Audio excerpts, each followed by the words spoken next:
त्वमेव विद्या चेद्रविनं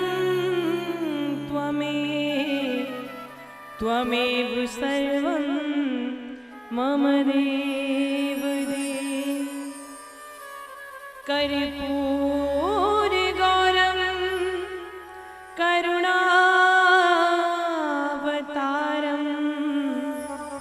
संसारसारं भुजगेन्द्रहार सदा वसन्तं हृदयारविन्दे भवं भवानी सहितं नमामि। बंशी विभूषित करा नवनीलदार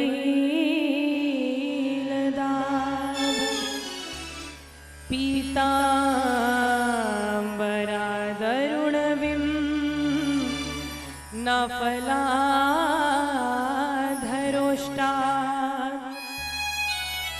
पूर्णेन्दु सुन्दरमुखादरविन्दुनेत्रात् कृष्णात् परं किमपि तत्त्वहं न जाने। कृष्णाय वासुदेवाय हरे परमात्मने प्रणतक्लेशनाशाय गोविन्दाय नमो नमः।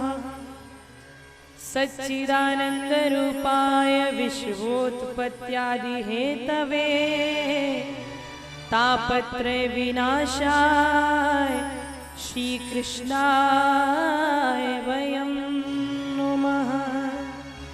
गुरुमूरत मुख चंद्रमा मेरे नैनन चंद्र चकोर आठों पहर निरखत रहो गुरु चरणन की ओर। बोलिए श्रीमद् भागवत भगवान की। आइए भाव के साथ हरि कीर्तन गाएंगे मीठी मीठी तालियों के साथ। कि मन बस गए नंद किशोर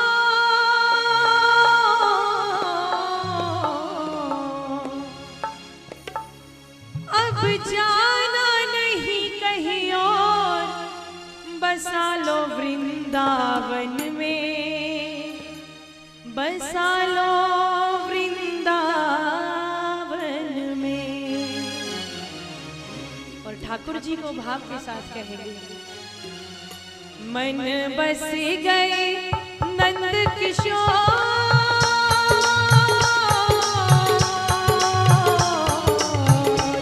मन बस गए नंद किशोर अब जाना नहीं कहीं और बसा लो वृंदावन में बसा लो वृंदावन में बसा लो वृंदावन में बसा लो वृंदावन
श्रीमद् भागवत महापुराण की जय। श्री सद्गुरुदेव भगवान की जय। श्री राधिका रानी की जय। बोलिए किशोरी कामधेनु मैया की जय। बोलिए नंदिनी मैया की जय।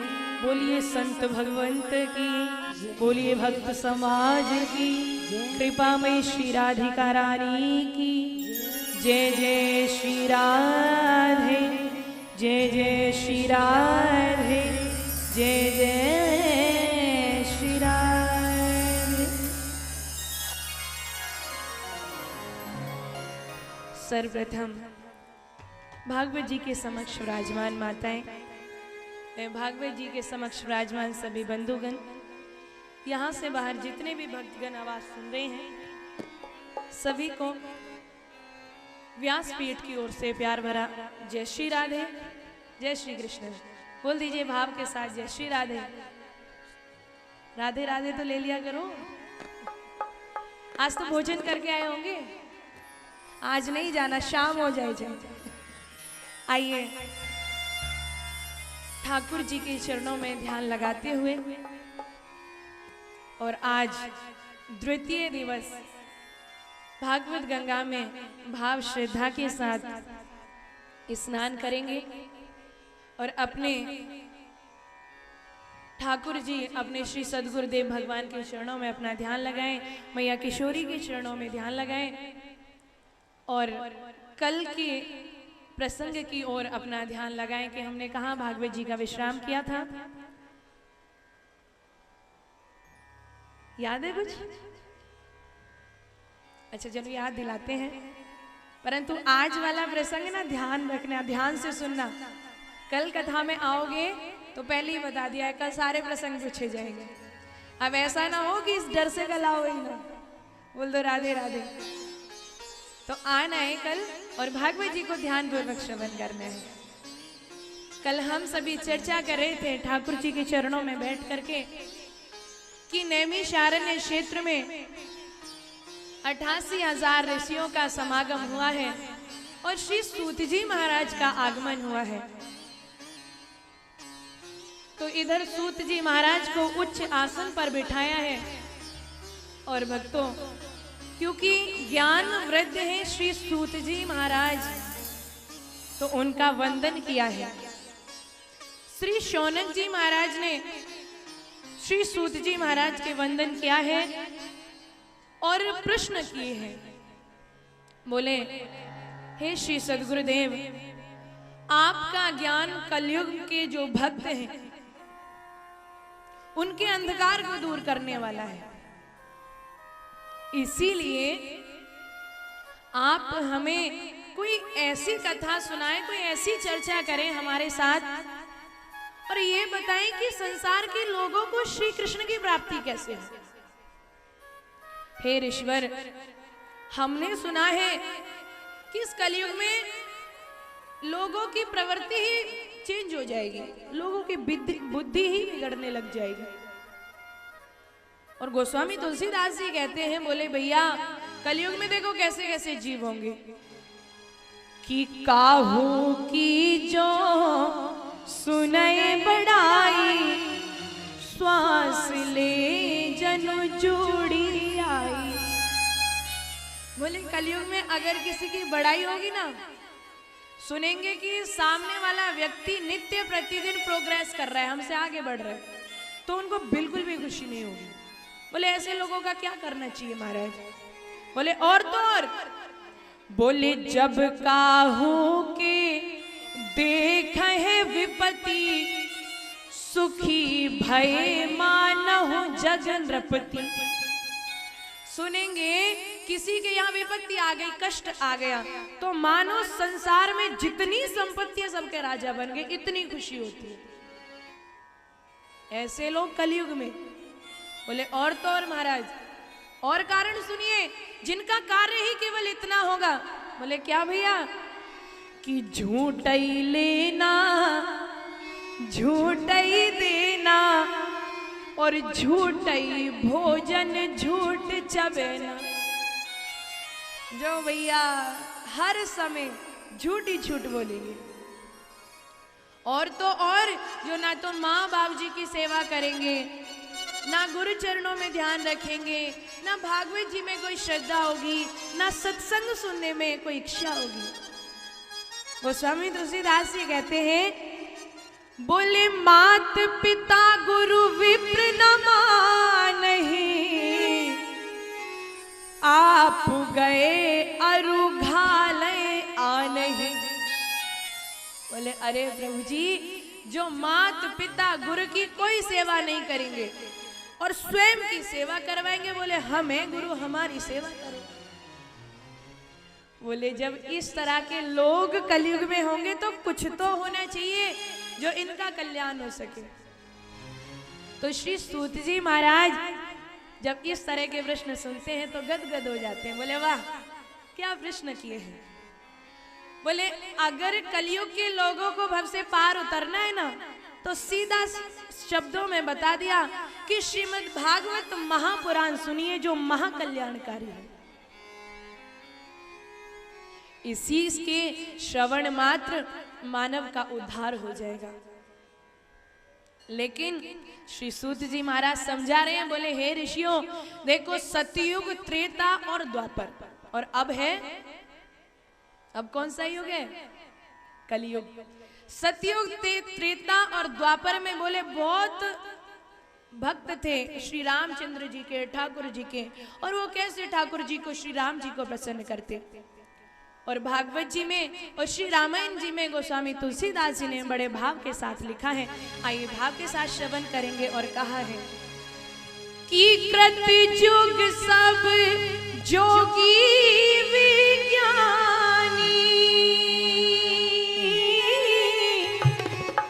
कर हरि ध्यान तरहि भव प्राणी। राम सिया राम, सिया राम जय जय राम, राम सिया राम, सिया राम जय जय राम। बोले भैया, सतयुग में सब योगी, ज्ञानी, विद्वान होते थे जो भगवान को बड़ी आसानी से प्रसन्न कर देते थे, रिझा लेते थे। और त्रेता युग में कौन सा साधन था? बोले अरे भैया, हो त्रेता विविध, त्रेता विविध यज्ञ नर करहि, प्रभु ही समर्प करम भव तरहि। राम सिया राम, सिया राम जय जय राम, राम सिया राम, सिया राम जय जय राम। त्रेता में जीव जो भी कर्म करता भगवान को अर्पित कर देता और भव सागर से पार हो जाता। बोले द्वापर में कौन सा साधन था? तुलसीदास जी कहते हैं, हो द्वापर कर, द्वापर कर रघुपति पद पूजा,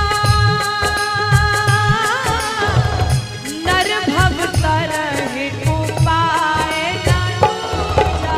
राम सिया राम, सिया राम जय जय राम, राम सिया राम, सिया राम जय जय राम। बोले महाराज, तीन युगों का समझ में आ गया कि कैसे भव से बेड़ा पार होता था।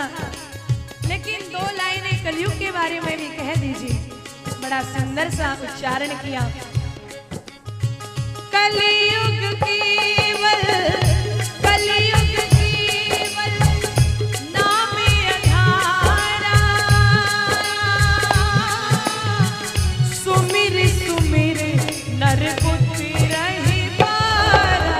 राम सिया राम, सिया राम जय जय राम, राम सिया राम, सिया राम जय जय राम।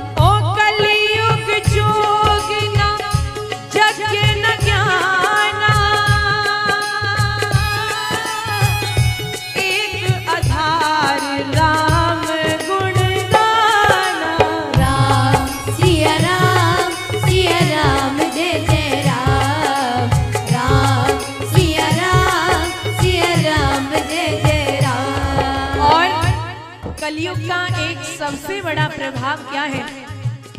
बोले मन में जो भी आप सोचोगे ना कि उसका बुरा हो जाए, उसका भला हो जाए, कुछ नहीं होने वाला। ये कलयुग में सबसे ज्यादा प्रभावी, और इसीलिए गोस्वामी तुलसीदास जी ने कहा, हो कली कर एक पुनीत प्रतापा, मानस पुण्य होए नहीं पापा। राम सिया राम जय जय राम। राम सिया राम जय जय राम। बोले मन से बुरा चाहोगे ना तो कुछ नहीं होगा, और अगर बोले भैया हाँ उसका भला हो जाए, उसका कोई काम बिगड़ रहा है तो बन जाए, यानी दुआ करोगे किसी के लिए तो वो जल्दी कबूल हो जाती है, लेकिन मानसिक पाप नहीं होता, बुरा नहीं लगता। इसीलिए गोस्वामी तुलसीदास जी कहते हैं, हो सोई भवतर कछु संशय नाही,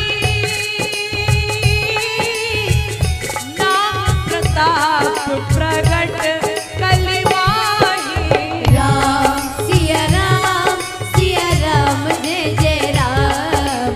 राम सिया राम जय जय राम। इस कलयुग में क्या करना है? जितना हो सके बस भाव के साथ गाते रहिए, हरे कृष्ण कृष्ण कृष्ण हरे हरे, हरे राम राम राम हरे। इतनी जल्दी में मत गाइए, क्योंकि इतनी जल्दी जल्दी गाओगे तो बेड़ा पार नहीं होगा, इसीलिए भाव के साथ गाना है। ओ कलियुग केवल हरि गुण गावत नर पावहे भवताहा। राम सिया राम जय जय राम। राम सिया राम जय जय राम। ओ मंगल भवन अमंगल हारी, प्रभु सुदर्श सत्यशील विहारी। राम सिया राम जय जय राम। राम सिया राम जय जय राम।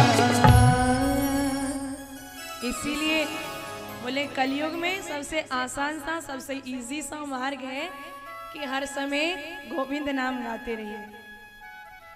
तो यहाँ श्रीमद् भागवत जी आप श्रवण कर रहे हैं, यही नहीं कि बस सुन लिया, 3 घंटे अच्छा टाइम व्यतीत हो गया, अब भैया अपने काम में रम जाओ। काम भी करो, काम करने के लिए मनाही किसकी है?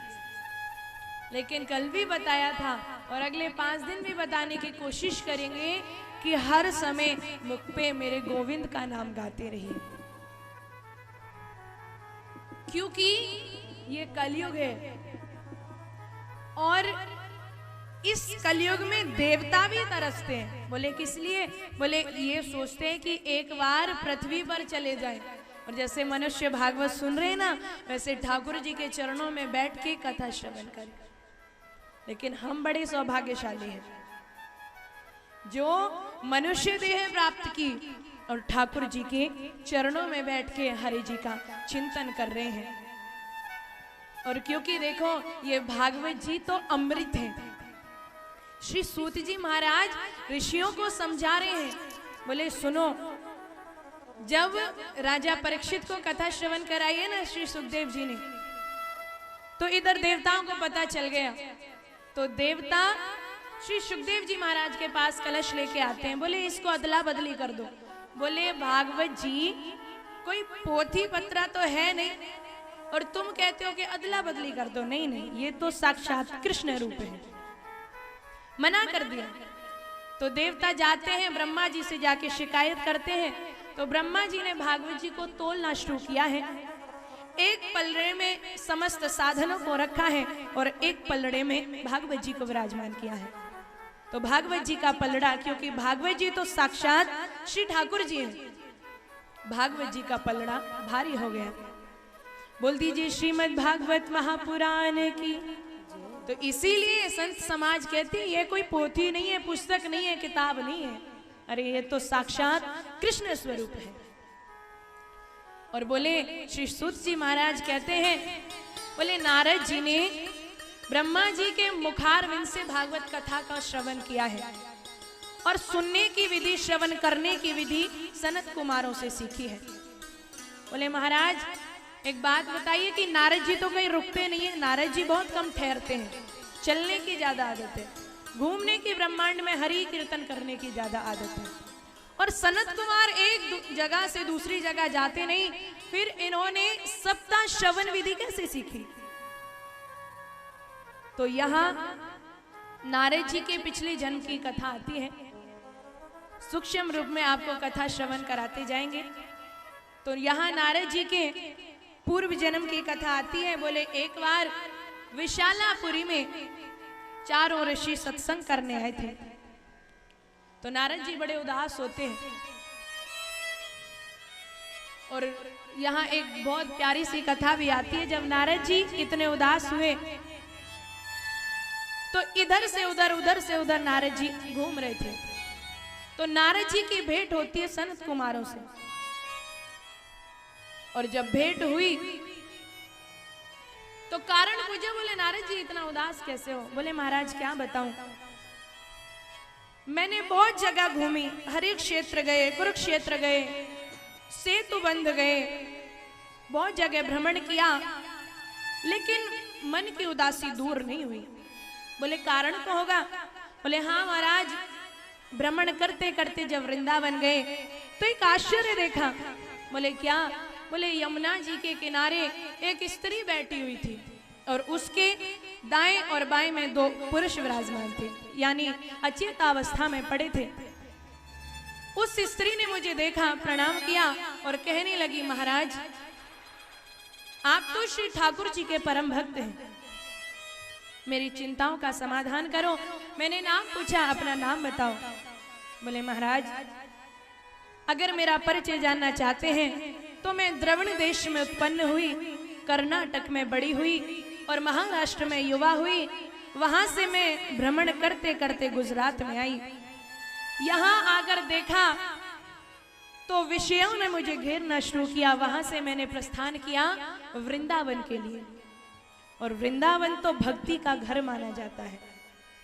अब वृंदावन में आके मैं तो युवा हो गई, ठाकुर जी की कृपा से भक्ति युवती हो गई, लेकिन मेरे जो दो पुत्र हैं, ये पुत्र कौन थे? बोले ज्ञान और वैराग्य। इनकी सुस्ती दूर नहीं हुई। नारद जी का दिमाग घूम गया।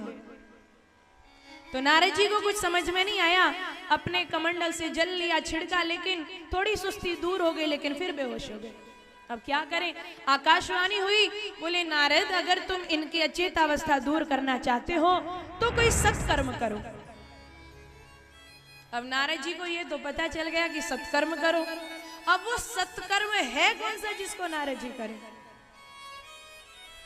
तो नारद जी जब सत्कर्म की नहीं पता चली तो घूमते घूमते ऋषियों के पास गए हैं।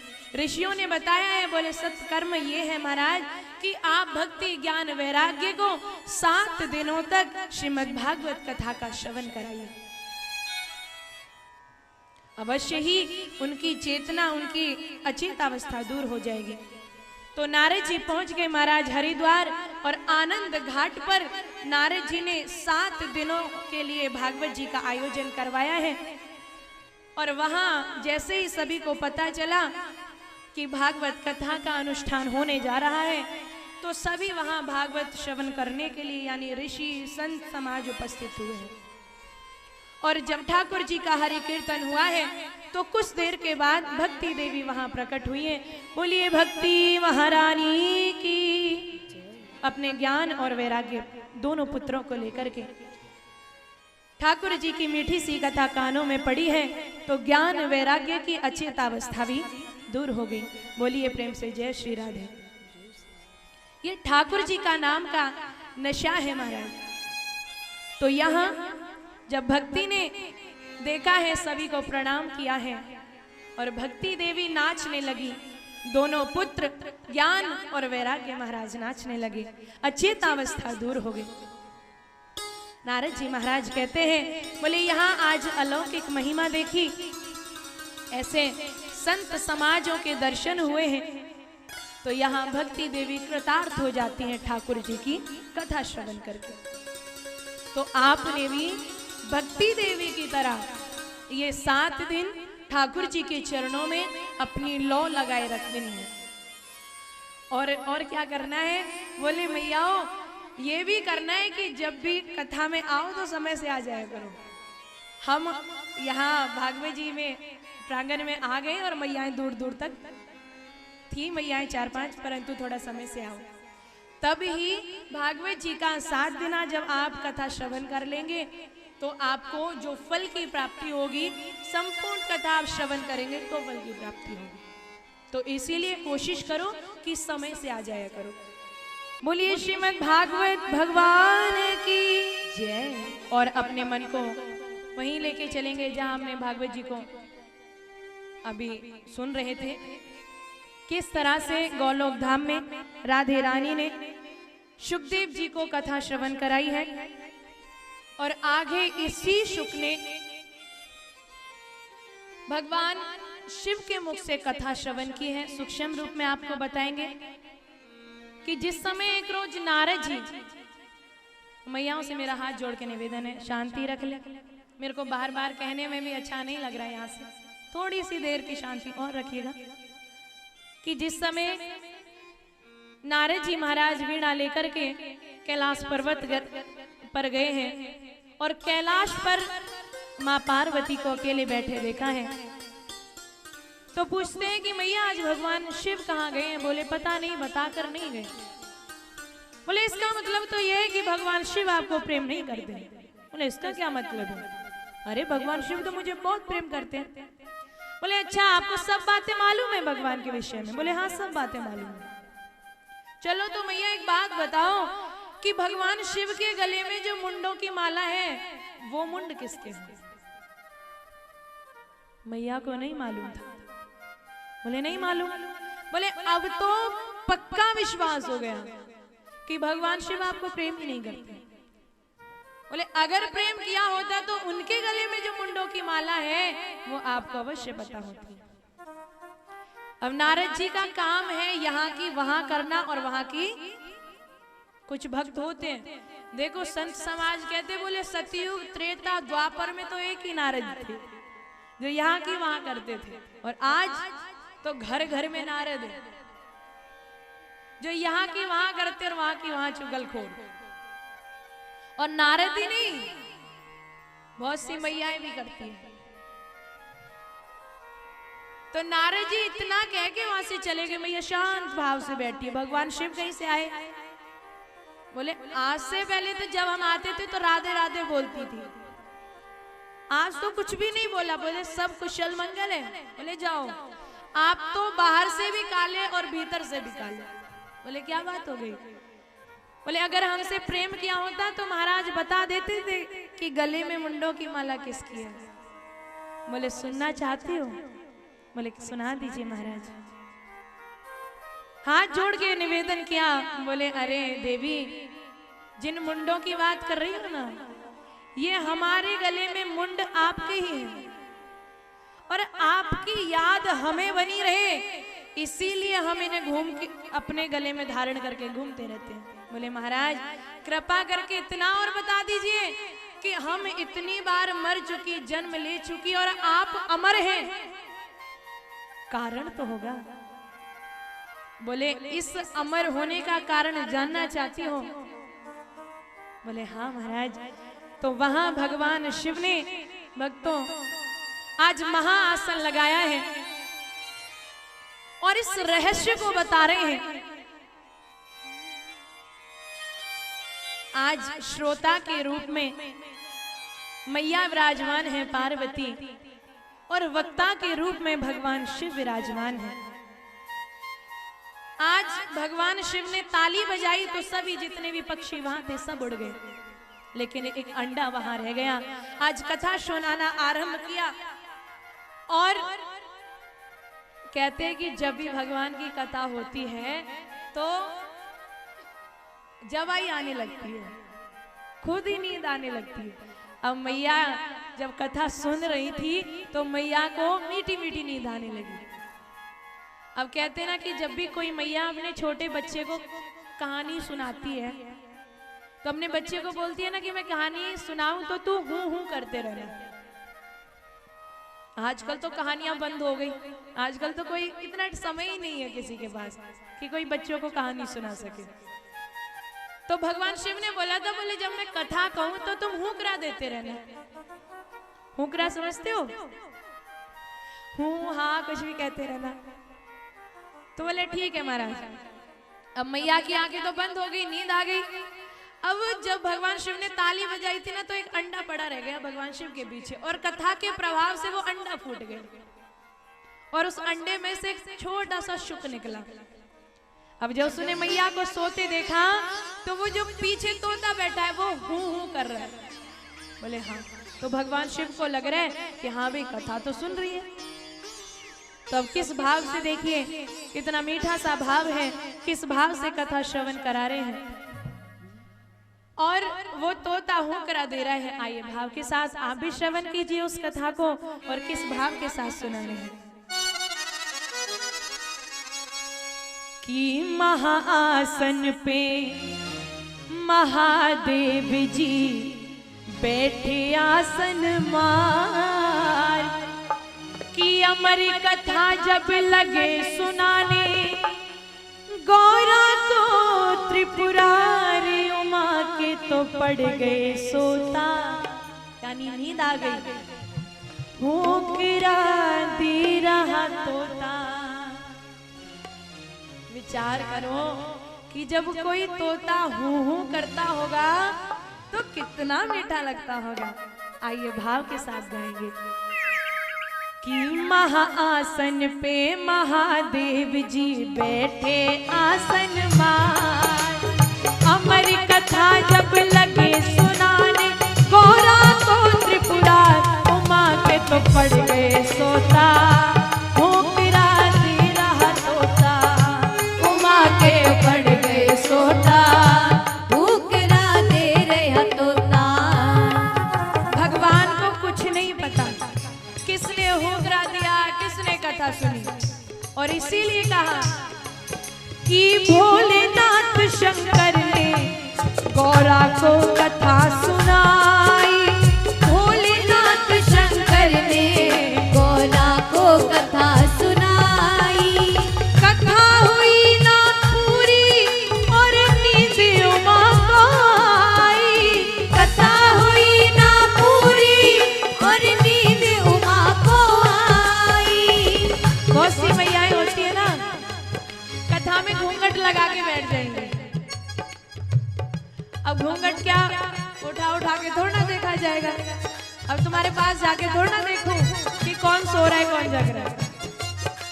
अब जब पड़ोसी उनको ऐसे ऐसे हिलाएंगे तब उनको नींद खुलेगी और तब वो कथा सुनेंगे। तो वैसे ही मैया को नहीं मालूम कि उन्हें नींद आ रही है और उधर भगवान शिव को नहीं मालूम कि कौन हुकरा दे रहा है।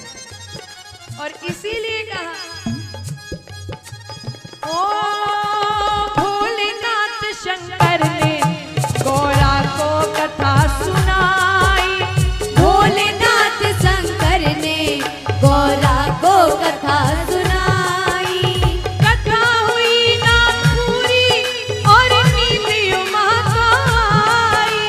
कथा हुई ना पूरी और नींद उमा को आई।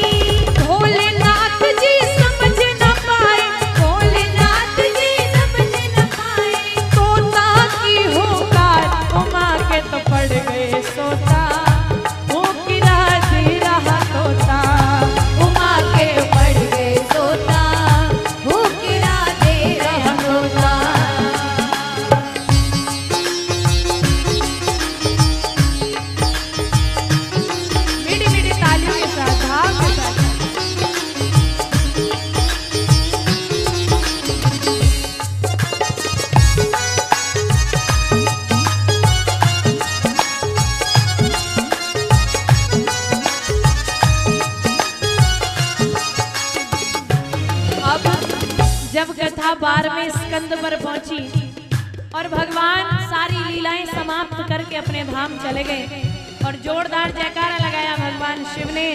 बोलिए श्री वृंदावन बिहारी लाल की। तो माँ भवानी की नींद टूट गई। बोले महाराज अभी तो कहाँ आप महाराज का प्रसंग सुना रहे थे, इतनी जल्दी भगवान अपने परम धाम कैसे चले गए। मैया ने हाथ जोड़ लिए, बोले महाराज क्षमा कर दीजिए। हो जब नींद से गौरा जागी अफसोस हुआ है भारी। जब नींद से गौरा जागी अफसोस हुआ है भारी। हाथ जोड़ कर बोली, हाथ जोड़ कर बोली, प्रभु लग गई आंख हमारी। हाथ जोड़ कर बोली, प्रभु लग गई आंख हमारी। अरे महाराज अभी तो आधी कथा हुई है, आधी कथा बाकी है, वो भी सुना दो। आधी कथा सुनी है हमने, कथा सुनी है हमने, आधी कथा सुनी है हमने, आधी है बरकरार। उमा के तो पड़ गए सोता, ओ किरा तेरा सोता। उमा के तो पड़ गए सोता, वो गिरा तेरे हथोता।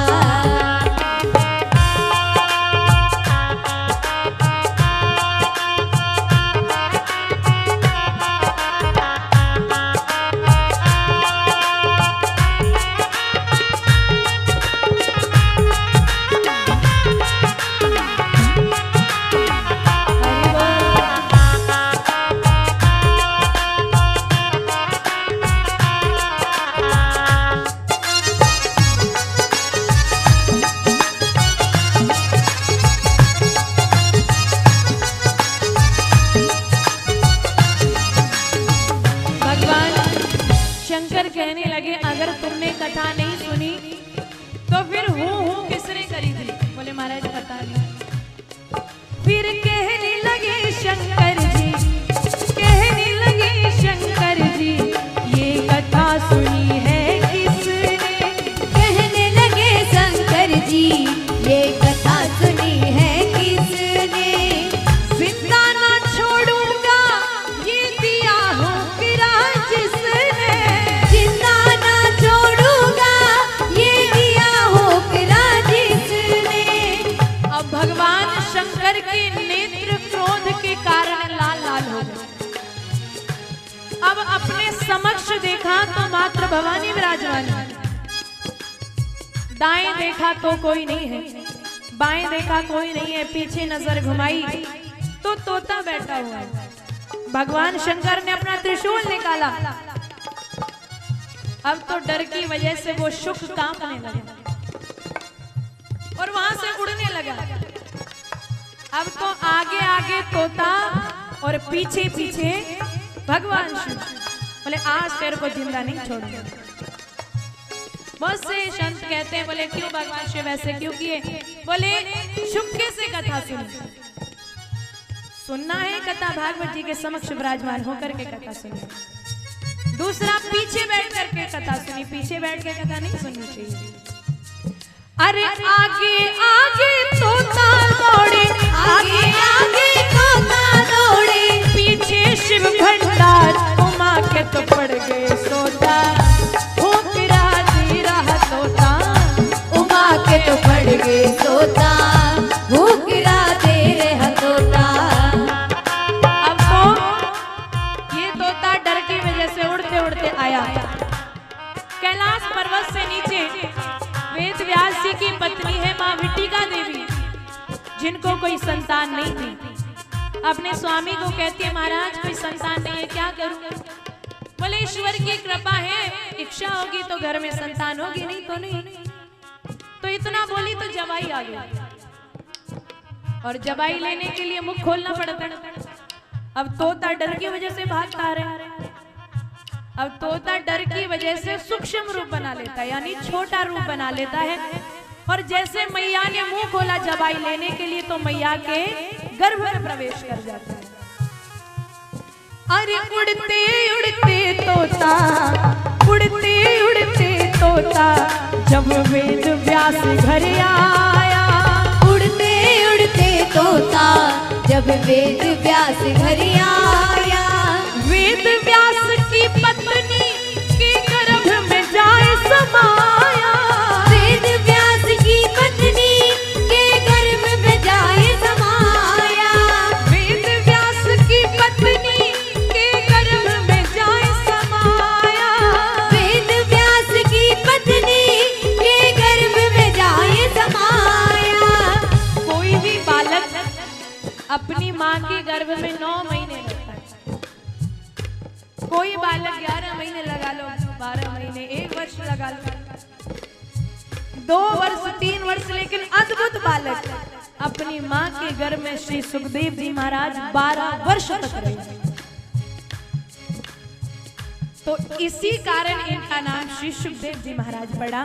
नाम पड़ा सुखदेव है इनका, नाम पड़ा सुखदेव है इनका। नाम पड़ा सुखदेव था इनका, लीला अपरंपार।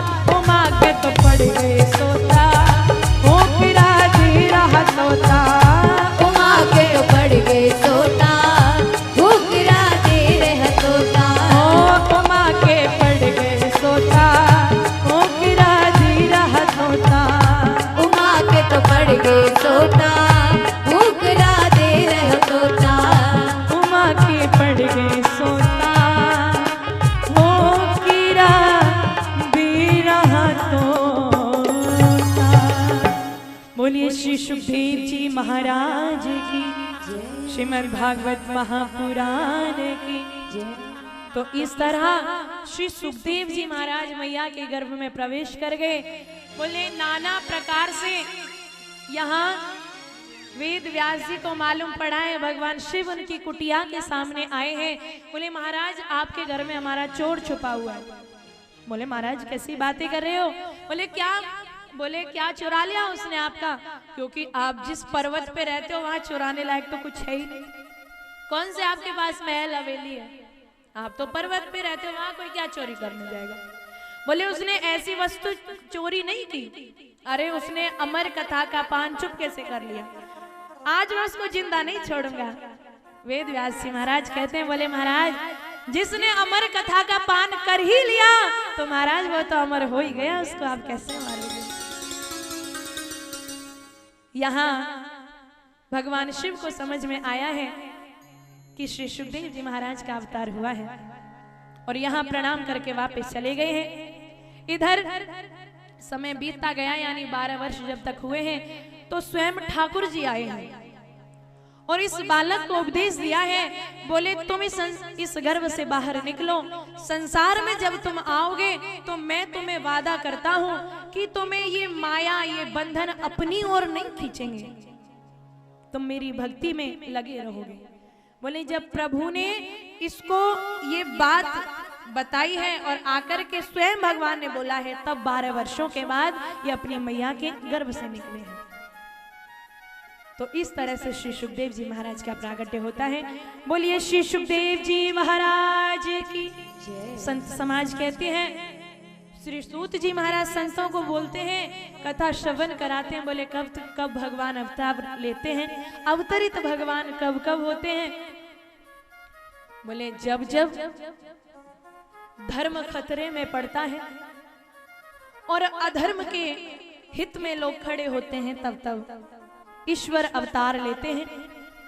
गोस्वामी तुलसीदास जी ने बहुत सुंदर लिखा है कि जब जब होए धर्म की हानि, बाढ़े असुर अधम अभिमानी, तब तब धरे प्रभु विविध शरीरा, हरहि कृपा निधि सज्जन पीरा। बोले तब तब भगवान अवतार लेते हैं। और तो और गोस्वामी तुलसीदास जी कहते हैं, बोले विप्र धैनु सुर संत हित लीन मनुज अवतार। बोले जब जब गाय, जब जब संत इनके ऊपर विपदा पड़ेगी तब तब भगवान अवतार लेते हैं इनकी रक्षा करने के लिए। और देखो जब भी धर्म खतरे में पड़ता है ना, तो सबसे पहले गौ माता ही ईश्वर से प्रार्थना करने के लिए जाती है। बोले प्रभु अब गुजारा नहीं है, अब आपको आना ही पड़ेगा। तब भगवान अवतार लेते हैं। और देखो मर्यादा पुरुषोत्तम श्री राम, ठाकुर जी ने तो गैया चराई ही चराई है। भगवान श्री राम भी जब जन्म हुआ है तो ठाकुर जी मैया की सेवा करते थे, गैया मैया की। गैया मैया का मक्खन खाते। आज पहले तो गैया मैया ही घर में नहीं मिलेगी, दूसरा कहना तो नहीं चाहिए, भैंस तो घर में सब रख लेंगे पर गैया मैया नहीं रखते। अरे विचार करो कि आपके घर में गैया मैया आएगी तो 33 कोटि जो देवता है हमारे भारत के, सारे देव गैया मैया में विराजमान है। और नित्य प्रतिदिन आप 33 कोटि देवताओं की सेवा करोगे तो अपने घर में गैया मैया, यहाँ से संकल्प लें। हमारे इस गोकुल धाम का, इस हॉस्पिटल का इतना टारगेट है कि हमारी जो गैया मैया है उनका ऑपरेशन, मैया सुरक्षित रहे, स्वस्थ रहे। और इतना ही नहीं, देखो बीमार गैयों का उपचार होता है। जिन गैयाओं के ऊपर एसिड फेंका जाता है, मनुष्य देखो कितनी इसके अंदर कठोर हो गया, कितनी कठोरता भरी हुई है, गैया मैया को भी नहीं बख्शता। हॉस्पिटल में बहुत सारी गौ ऐसी हैं जिनके ऊपर एसिड फेंका हुआ है।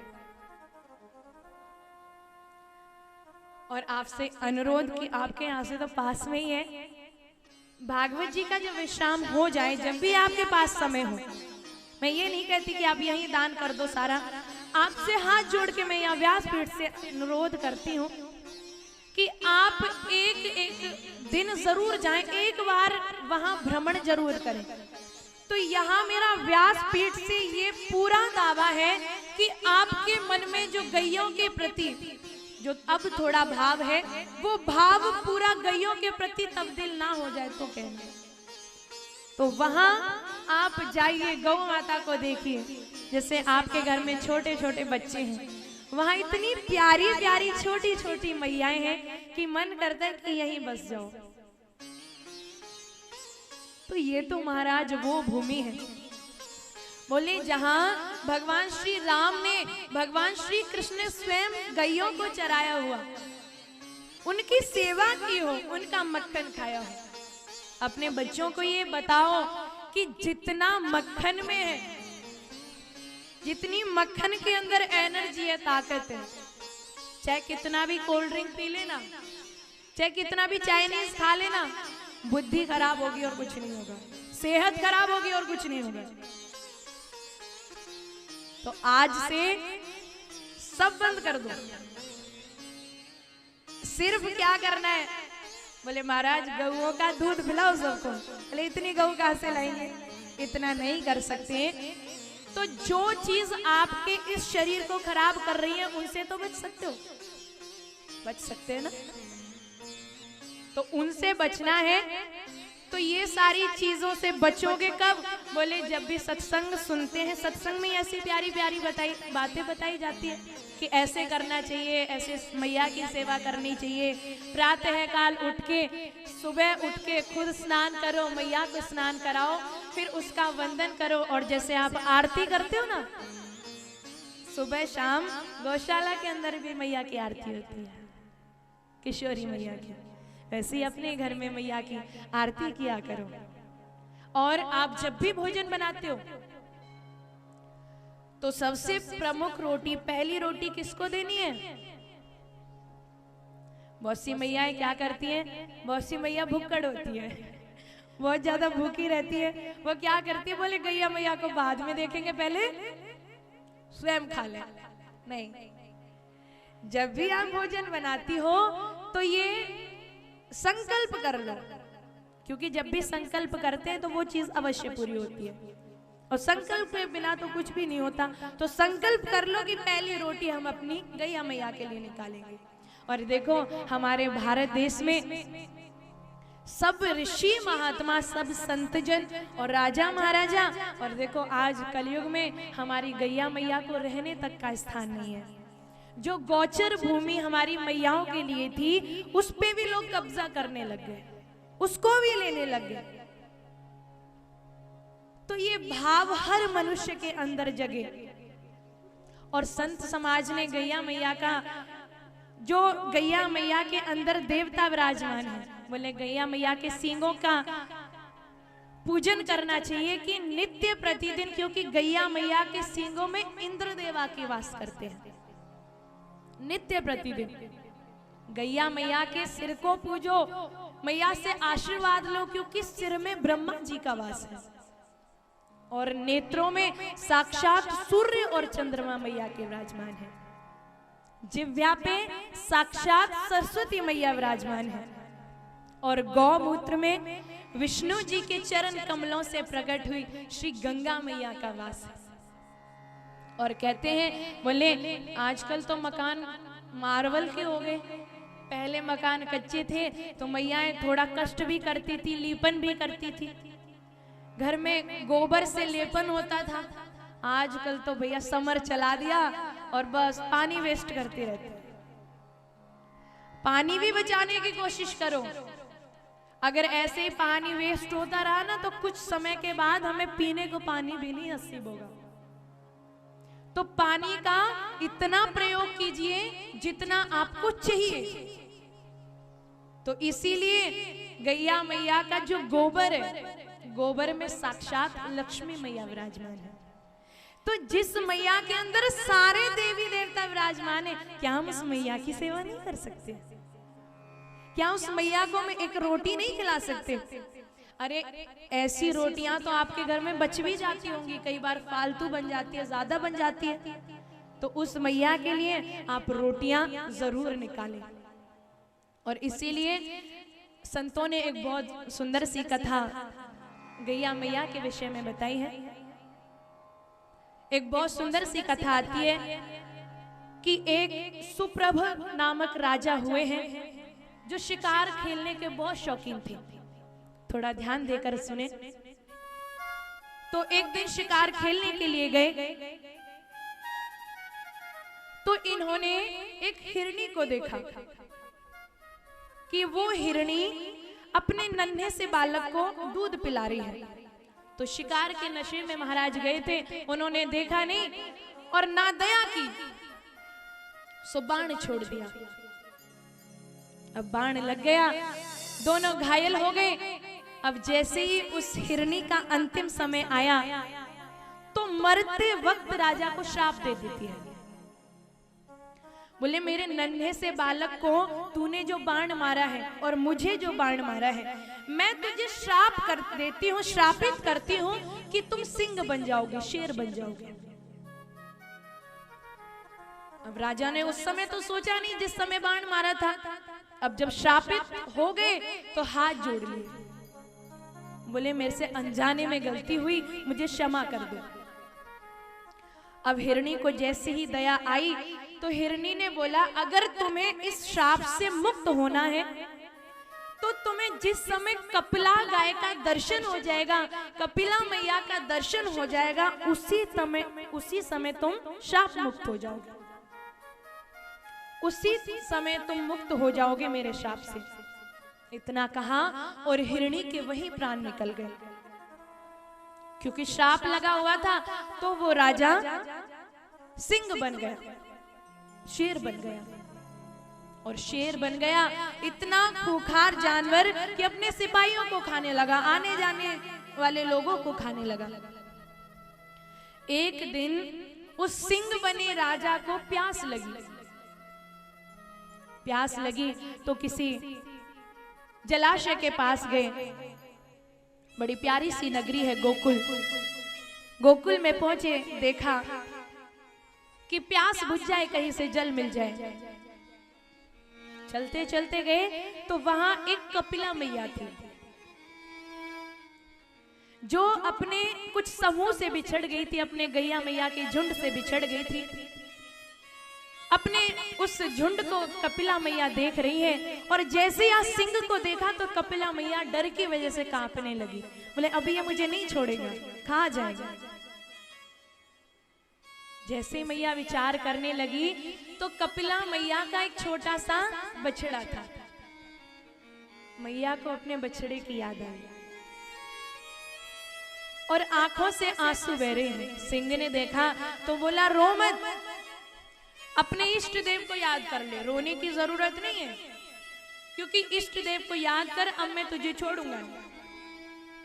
कपिला मैया कहती अरे मैं इसलिए नहीं रो रही कि तू मुझे खा जाएगा, मैं इसलिए रो रही हूं कि मेरा एक छोटा सा नन्हा सा बालक है, वो मेरे बिना कैसे रहेगा।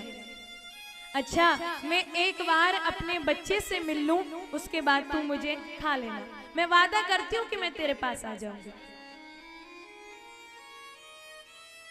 उस शेर को पहले तो यकीन नहीं हुआ कि ये शायद जाने के बाद नहीं है। फिर मैया ने बहुत कहा तो बोला ठीक है, तुम जाओ और अपने बच्चे से मिलके वापस आ जाना। गैया मैया रोती जा रही है, अपने बच्चे के पास पहुंची तो आज मैया उदास है। बछड़े ने मैया को देखा है तो दौड़ा हुआ आया और मैया को कस के पकड़ लिया। मैया उदास है, मैया के दोनों नैनों से आंसू गिर रहे हैं। मैया को पूछते हैं मैया क्या हुआ, रो क्यों रही हो। मैया बोली क्या बताऊं, आज एक सिंह से भेंट हुई और उसने कहा कि मैं तुम्हें नहीं छोड़ूंगा, तो मैं उसको बोल के आई कि मैं अपने बच्चे से मिल लूं, मैं वादा करती हूँ कि तुम्हारे पास वापस आ जाऊंगी। अब मैया अपने बछड़े को समझाती है, बछड़ा कहता है कि नहीं मैया मैं तो तुम्हारे साथ चलूंगा, मैं तुम्हारे बिना कैसे रहूंगा। मैया ने समझाया, बोले बेटा ये संसार के लोग हैं ना, इनके अंदर तब तक भाव रहेगा जब तक इनको काम होगा, तब तक ये मेरी पूजा करेंगे जब तक दूध पिएंगे, जब तक मैं माखन इनको दूंगी तब तक ये मुझे चारा खिलाएंगे। मैया अपने बच्चे को समझा रही है। इतना कहा और मैया अपने बछड़े से अंतिम विदा लेके चली गई। अपनी सखियों से कपिला मैया मिली है। सखियां कहती हैं बोले तुम वहां से आ तो गई, अब क्यों जा रही हो, अब क्या वो तुम्हें ढूंढने आएगा। बोले नहीं, मैंने कहा है कि मैं आऊंगी और इस सत्य को मैं छोड़ नहीं सकती। हाँ ये जीव अपने मार्ग से हट सकता है, ये असत्य कह सकता है, लेकिन मैंने जो उसे वादा किया है, जो सत्य मैं बोल के आई हूं, मैं वहां जरूर जाऊंगी। कपिला मैया की सखियां रो रही हैं कि आज हमारी सखी चली जाएगी। कपिला मैया सिंह के पास पहुंची। सिंह आश्चर्यचकित हो गया और कहने लगा, हे सत्यदायिनी कपिला मैया, मैंने सोचा था कि तुम जाने के बाद नहीं आओगी, लेकिन तुम आ गई, धन्य हो तुम। जाओ, तुम्हें अपने बछड़े के पास जाना है तो चली जाओ, मैं तुम्हें नहीं खाऊंगा। जिस समय सिंह ने इतना कपिला मैया को कहा तो कपिला मैया वहां से वापस चली गई और कपिला मैया के दर्शन से वो राजा शाप मुक्त हो गए। बोलिए कपिला मैया की, कामधेनु मैया की। सो राजा उस मैया के दर्शन से, कपिला गैया के दर्शन से शाप मुक्त हो गए और राजा ने दिव्य देह धारण कर लिया।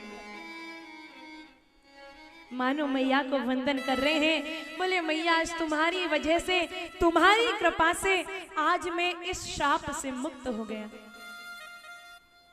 कपिला मैया ने फिर के देखा, मुड़ के देखा। राजा कहने लगा, बोले मैया मैं आपसे बड़ा प्रसन्न हूं, आपको कुछ चाहिए तो मांग लो। मैया मालूम है क्या कहती है, बोले थोड़ा सा जल चाहिए, प्यास लगी है, थोड़ा सा जल ला दो। राजा ने अपना बाण निकाला और जमीन पर बाण चलाया, जमीन से जल निकलने लग गया, शीतल जल निकला है। मैया ने जल ग्रहण किया है और जब मैया के इस भाव को धर्मदेव ने देखा है तो धर्मदेव वहां साक्षात प्रकट हुए हैं और मैया को बोले हैं, मैया तीनों लोकों में तुम्हारी बराबरी कोई नहीं कर सकता। सो कपिला मैया अपने परम पद को प्राप्त हुई है और राजा ने जिस जगह से जल निकाला था उस जगह का नाम, उस जलाशय का नाम कपिला तीर्थ धाम पड़ गया। बोलिए कपिला तीर्थ धाम की जय। बोलिए गैया मैया की। तो इस भारत देश के अंदर मैयाओं, जब जब धर्म खतरे में पड़ता है, जब जब गैया मैया असुरक्षित होती है, जब जब गैया मैया की कोई सेवा नहीं करता, मैया दर बदर धक्के खाती है, तब तब भगवान अपनी मैया के लिए और संतों के हित के लिए अवतार लेते हैं। जैसे आज आप घर में सेवा करते हो ना, वैसे आपके बाल गोपाल भी देखते हैं। कोई मैया बड़े भाव से सेवा करती थी, लेकिन मैया ने गैया मैया की सेवा तब तक की जब तक मैया ने दूध दिया था। और एक रोज ऐसा आया कि मैया ने गैया का जेबड़ा खोला और घर से बाहर निकाल दिया। मैया का एक छोटा सा बालक था। उस बालक ने देखा कि नित्य प्रतिदिन तो मैया गौ की सेवा करती थी, लेकिन आज क्यों सेवा नहीं की। गैया मैया के पास वो छोटा सा बालक पहुंच गया, गैया मैया के चरणों में बैठ गया तो गैया के दोनों आंखों से आंसू निकल रहे हैं। गैया मैया कहना तो बहुत कुछ चाहती है, लेकिन वो छोटा सा बालक बाल गोपाल रूप में मैया के भाव को देख करके कहता है, मैया तू रो मत, तू अपने जिस कृष्ण प्रभु को याद कर रही है ना, वो तेरे को बचाने जरूर आएंगे। मानो वो बालक इस भाव से मैया को कहना चाहता हूँ और कहना चाहता हूँ, मैया गैया मेरी मैया चुप हो जा, तू मत रोना। हे मैया तू मत रो, जिन लोगों के लिए तू रो रही है ना, वो तेरे आंसुओं के लायक बने ही नहीं है। अगर इनके अंदर थोड़ी सी भी दया होती तो आज ये तेरे साथ इतना अत्याचार मैया नहीं करते। हे मैया गैया मेरी मैया चुप हो जा, तू मत रोना।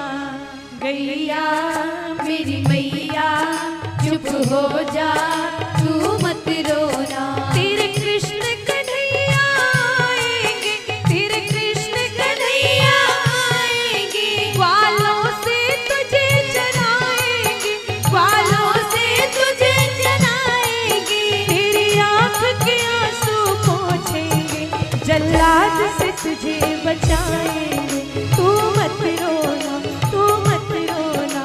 ओ गैया मेरी मैया चुप हो जा, तू मत रोना। ओ गैया मेरी मैया चुप हो जा, तू मत रोना।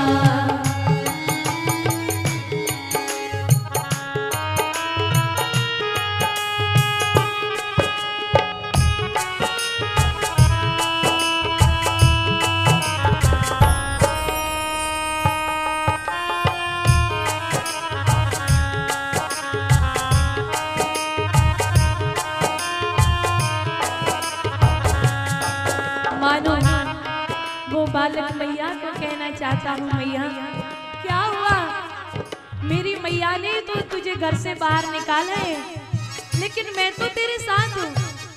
वो बालक बार बार मैया के मुख पे हाथ लगाए। अरे मैया तेरे सींग में चक्र सुदर्शन है, तेरे सींग में चक्र सुदर्शन है। हे मैया तेरे सींग में चक्र सुदर्शन है, तेरे सींग में चक्र सुदर्शन है। तेरे खुर में अंगद सागम है, तेरे खुर में अंगद सागम है। तेरे खुर में अंगद सागम है। तेरे खुर में अंगद आलम है। और मैया तेरी जो पूछ है ना, वो इनके हृदय में जो लंका रूपी कठोरता विराजमान है, वो तेरी पूछ उस लंका को जलाएगी। मैया तू मत रो मेरी माँ, तेरी पूछ जला देगी लंका, तेरी पूछ जला देगी लंका, दुश्मन का बजा देगी डंका, दुश्मन का बजा देगी डंका, तेरी पूछ जला देगी लंका, तेरी पूछ जला देगी लंका, तेरी पूजा फिर करवाएंगे, फिर देवी तुझे बनाएंगे। तू मत रोना, तू मत रोना।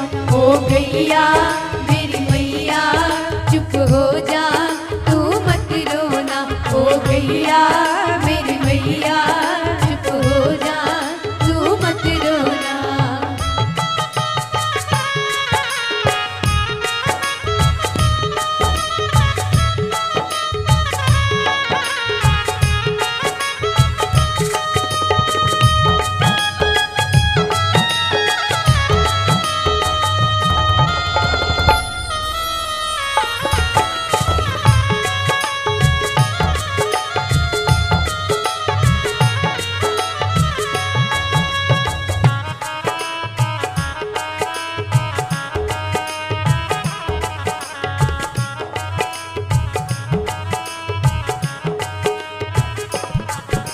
आज हम गैया मैया को रखते हैं और इस भारत देश में मेरी गैया मैया, जहां मैया का दर्जा जिसको मिला हुआ है, लेकिन क्रूरता देखिए कि उसी भारत देश में गैया मैया की गर्दन पर चाकू रख दिया जाता है। आपके हाथ में थोड़ा सा कट जाए तो कितना दर्द, आप कितना शोर मचाते हैं। और उस गैया मैया की गर्दन पर जिस समय आरा चलता होगा, क्या वो गैया मैया अपने बेटों को नहीं बुलाती होगी? क्या उस गैया मैया को अपने बच्चों की याद नहीं आती होगी कि कहां तो मेरे बेटे मुझे मां कहते हैं, मुझे मां का दर्जा भी दिया है, और कैसे बेटे हैं जो मां की गर्दन पर चाकू रख दिया और जरा भी दया नहीं आई। निवेदन करूं कि आप कुछ नहीं कर सकते तो एक एक कदम गौ माता की ओर तो आप बढ़ा सकते हैं। उस बच्चे का भाव हो कि माँ कोई बात नहीं, आज इस हिंदुस्तान में तेरी कोई कदर नहीं है, तू सड़कों पे धक्के खाते घूम रही है, लेकिन मेरी मैया ये तेरा गोबर है ना, एक रोज यही गोबर तेरा धन में परिवर्तित होगा और यही वो लोग होंगे मैया जो तेरी पूजा करेंगे, जो तेरे धन को पूजेंगे, जो तेरे गोबर का पूजन करेंगे। जब एक छोटा सा बालक इतना भाव गौ मैया के चरणों में रख सकता है, तो क्या हम और आप गैया मैया के चरणों में भाव नहीं रख सकते? मैया को कहते हैं माँ तेरा गोबर धन बन जाएगा, तेरा गोबर धन बन जाएगा, तेरा गोबर धन बन जाएगा, तेरा गोबर धन बन जाएगा, तेरा मूत्र विघन हर जाएगा, तेरा मूत्र विघन हर जाएगा, तेरा मूत्र विघन हर जाएगा, तेरा मूत्र विघन हर जाएगा। और आज जिस दूध की कदर नहीं है ना मैया, जिस दूध को नहीं पीते ना, हो तेरा दूध बहा देगा गंगा, तेरा दूध बहा देगा गंगा, तेरा दूध बहा देगा गंगा, तेरा दूध बहा देगा गंगा, कर देगा सबका मन चंगा, कर देगा सबका मन चंगा, कर देगा सबका मन चंगा, कर देगा सबका मन चंगा। फिर पंच द्रव्य बनवाएंगे, फिर देवों में बंटवाएंगे। तू मत रो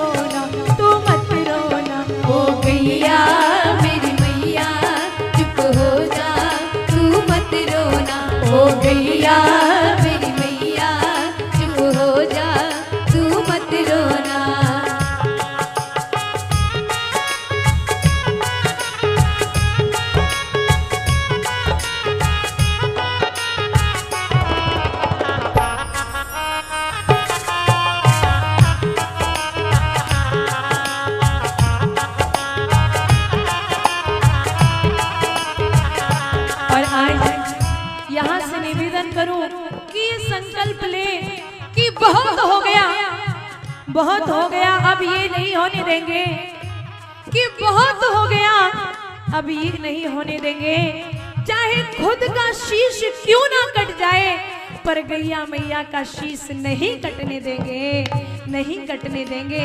इतना संकल्प यहाँ से लेकर के जाइए। हम ही बचा सकते हैं अपनी मैया को।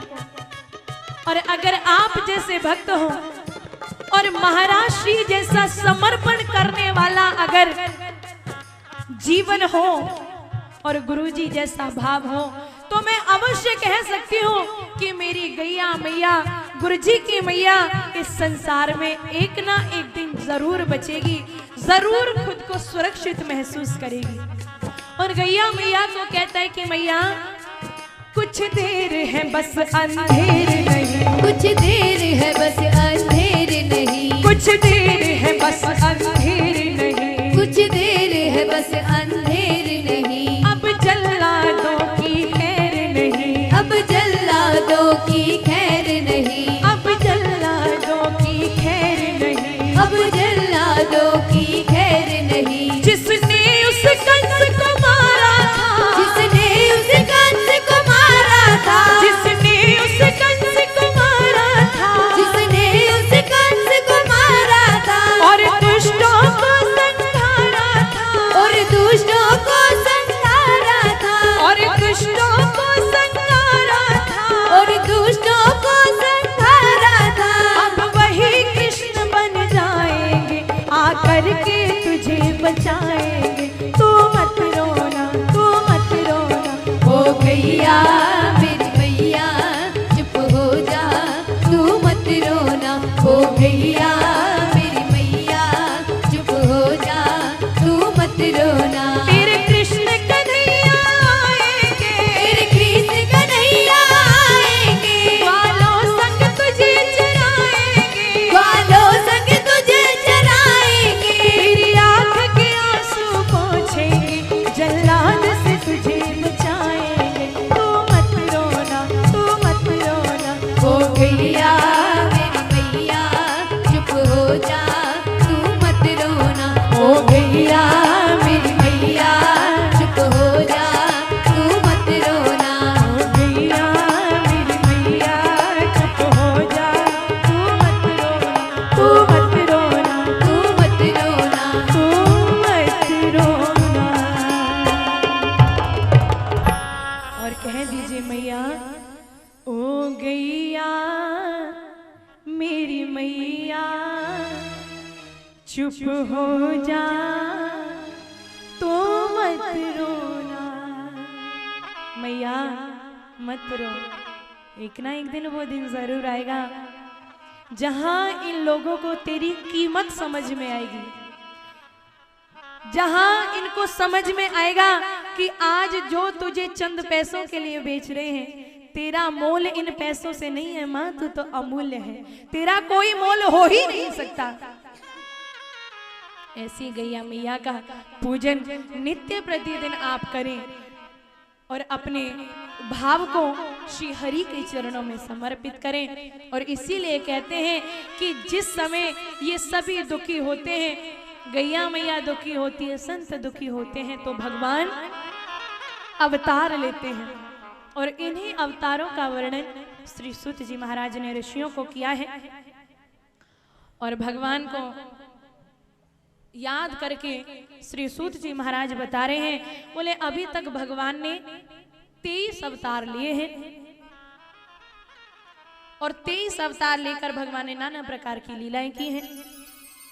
और 24वां अवतार भगवान इस कलयुग में लेंगे, जब घोर कलयुग होगा, ना कोई मान मर्यादा, ना मान, ना सम्मान, ना आओ, ना भगत, ना किसी के प्रति कोई भाव होगा, ना श्रद्धा होगी।